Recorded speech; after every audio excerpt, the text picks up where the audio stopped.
Hello बच्चों, स्वागत है आप सबका सनराइज क्लासेस के फ्री एजुकेशन में। ये चैप्टर 12.2 का क्वेश्चन नंबर 2 है। आइए देखते हैं इसको कैसे सॉल्व करना है।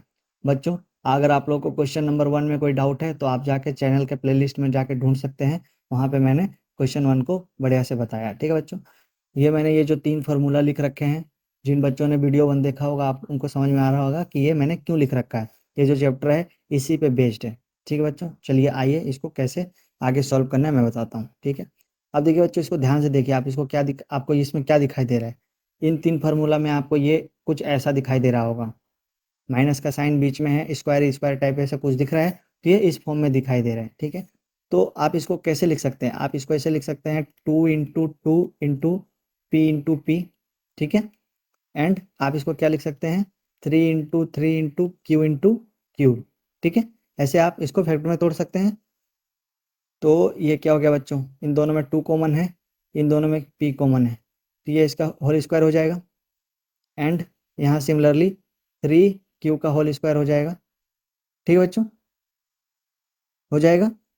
तो ये दोनों मिलके क्या बनता है बच्चों, ये दोनों मिलके बनता है A+B इंटू A-B। मीन्स एक बार इसको प्लस में लिखेंगे 2P+3Q and second times 2P-3Q। ठीक है बच्चों, समझ में आ गया कैसे करना है? समझ में आया आप लोगों को? चलिए अगला नेक्स्ट क्वेश्चन देख लेते हैं बच्चों। ये भी सिमिलरली आपको कुछ ऐसा ही दिखाई दे रहा है क्वेश्चन नंबर 1 की तरह।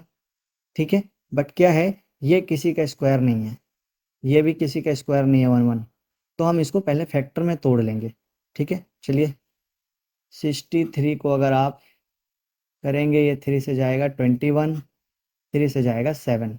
ठीक है, 1 1 2 का करते बच्चों, 1 1 एंड 2।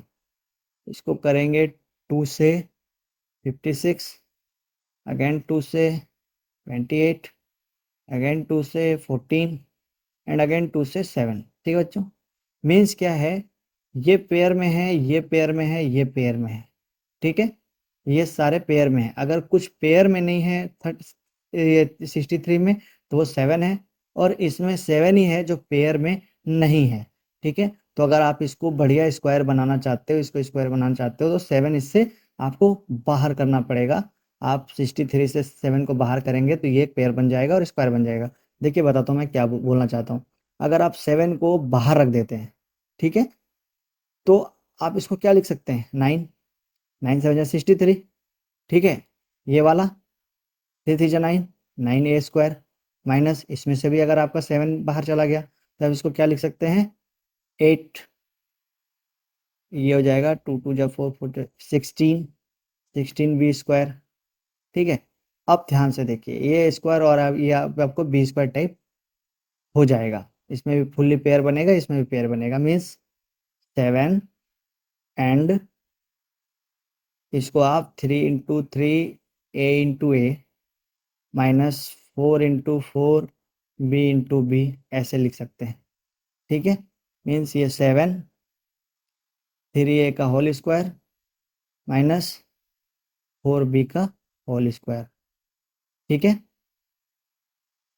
अभी आप इसको क्या लिख सकते हैं, A² माइनस B² को A+B इंटू A-B लिख सकते हैं।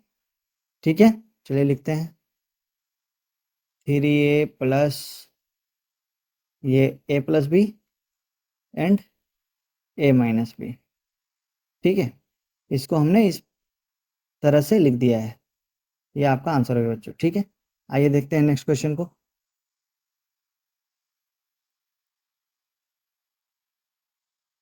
बच्चों तीसरा भी सेम ही है, मुझे A² माइनस B² टिप दिख रहा है। कैसे? चलिए आइए देखते हैं।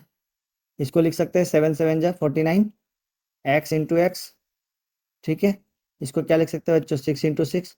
क्योंकि हम इसलिए है ना, हम पेयर बनाना चाहते हैं, हर बार हम पेयर बनाना चाहते हैं ताकि उसका एक स्क्वायर बन जाए। ठीक है, तो ये यहाँ क्या होगा बच्चों 7x का होल स्क्वायर। ठीक है, माइनस 6 का स्क्वायर, मतलब ये A हो गया, ये B हो गया। तो आप A² B² मिल गया मुझे, मैं इसको लिख सकता हूँ A+B एंड A-B। ठीक है, कोई कंफ्यूजन नहीं आप लोगों को? चलिए नेक्स्ट देखते हैं। इन दोनों में क्या है बच्चों, किसका किसका स्क्वायर है, मैंने आपको बोला था कुछ अगर आप स्क्वायर याद कर लेंगे तो ज़्यादा अच्छा रहेगा बच्चों। ठीक है, 1 2 3 4 5 6, ठीक है। तो पता चलेगा बच्चों कि ये जो है ये 4 का है, तो आप इसको 4 × 4 लिख सकते हैं। ठीक है, अभी मैं इसको क्या करूँगा, अभी मुझे एक चीज़ दिखाई दे रहा है बच्चों, ये 16 जो है ये 9 टाइम्स में 144 हो जाएगा। ठीक है बच्चों, तो हम जैसे पिछली क्वेश्चन में हम कॉमन ले रहे थे उसी तरह से हम कॉमन ले लेंगे। ठीक है, तो अगर इन दोनों में जो छोटा है वो 16 है, मतलब मुझे यहाँ से भी कॉमन मिल जाएगा और यहाँ से भी कॉमन मिल जाएगा, 9 टाइम्स में होगा। तो इन दोनों में क्या है बच्चों, x5 और x3। ठीक है, इन दोनों में मुझे छोटे वाला लेना पड़ेगा ताकि यहाँ से लोएस्ट मुझे कॉमन मिल जाए। ठीक है, अब इन दोनों में मैंने जो मिनिमम हो सकता था उसको मैंने कॉमन फैक्टर, बच्चों 12.1 में आपने पढ़ा है जो मिनिमम आपका कॉमन हो सकता है उसको कॉमन ले लीजिए। ठीक है, कुछ बच्चों को कन्फ्यूजन हो रहा होगा, मैं समझा देता हूँ मैं क्या बोलना चाहता हूँ। ठीक है, x5 का मतलब क्या है बच्चों, x × 5 टाइम्स। x³ का मतलब क्या हो गया, x × x। ठीक है, 12.1 में पढ़ा था जितना हो सकता है जितना मैच कर रहा है वो दोनों का CF होता है, कॉमन फैक्टर होता है। तो जो कॉमन हो रहा है बच्चों मैं उसको बाहर निकाल दिया। सिमिलरली अगर आप 16 और 144 को देखेंगे तो ये 16 × 1 ऐसे तोड़ा है मैंने, और 144 को तोड़ा है 16 × 9। ठीक है बच्चों, तो ये मैंने 16 को बाहर ले लिया, मतलब 16 और ये x³। ठीक है, डाउट होना ही नहीं चाहिए क्लास में। चलिए, अब इन दोनों में मैंने ये कॉमन ले लिया, अब यहाँ क्या बचेगा बच्चों, 3³ इसको बाहर दे दिया, अंदर सिर्फ 2 ही बचेगा, 5 हो जाएगा। ठीक है, 16 तो बाहर आ ही गया है, ये जो है बच्चों ये 9 है। ठीक है, 16 9 जा 45, 144, और ये जो क्यूब है वो पहले से ही बाहर है, तो अब यहाँ कुछ भी लिखने के लिए नहीं बचा है। ठीक है, अब देखिए आप इसको ध्यान से, आप इसको क्या लिख सकते हैं बच्चों, आप इसको लिख सकते हैं a² - b²। कोई डाउट तो नहीं है, हम ऐसे लिख सकते हैं बच्चों, क्योंकि 9 जो है वो 3 का स्क्वायर है। ठीक है, मैं बोल रहा हूँ स्क्वायर, लिख रहा हूँ क्यूब, ऐसे होता है। फिर बच्चे लोग कमेंट करेंगे सर ऐसे नहीं होगा, आपने ये लिख दिया वो लिख दिया, हो जाता है बच्चों गलती, कोई ऐसा बड़ी बात नहीं है।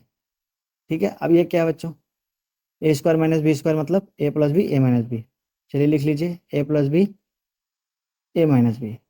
ठीक है, समझ में आ गया, कर लोगे आप लोग, आई होप आप लोग कर लोगे। ठीक है बच्चों, और आपको ये वीडियो समझ में आया है तो प्लीज़ वीडियो को लाइक कर दीजिए, चैनल को सब्सक्राइब कीजिए और अपने दोस्तों के साथ शेयर कीजिए। ठीक है बच्चों, ये 4 तक सॉल्व किया है, नेक्स्ट जो 4 है बच्चों वो हम नेक्स्ट वीडियो में सॉल्व करेंगे, आप प्ले लिस्ट में जाके देख लेना। थैंक यू, मिलते हैं नेक्स्ट वीडियो में।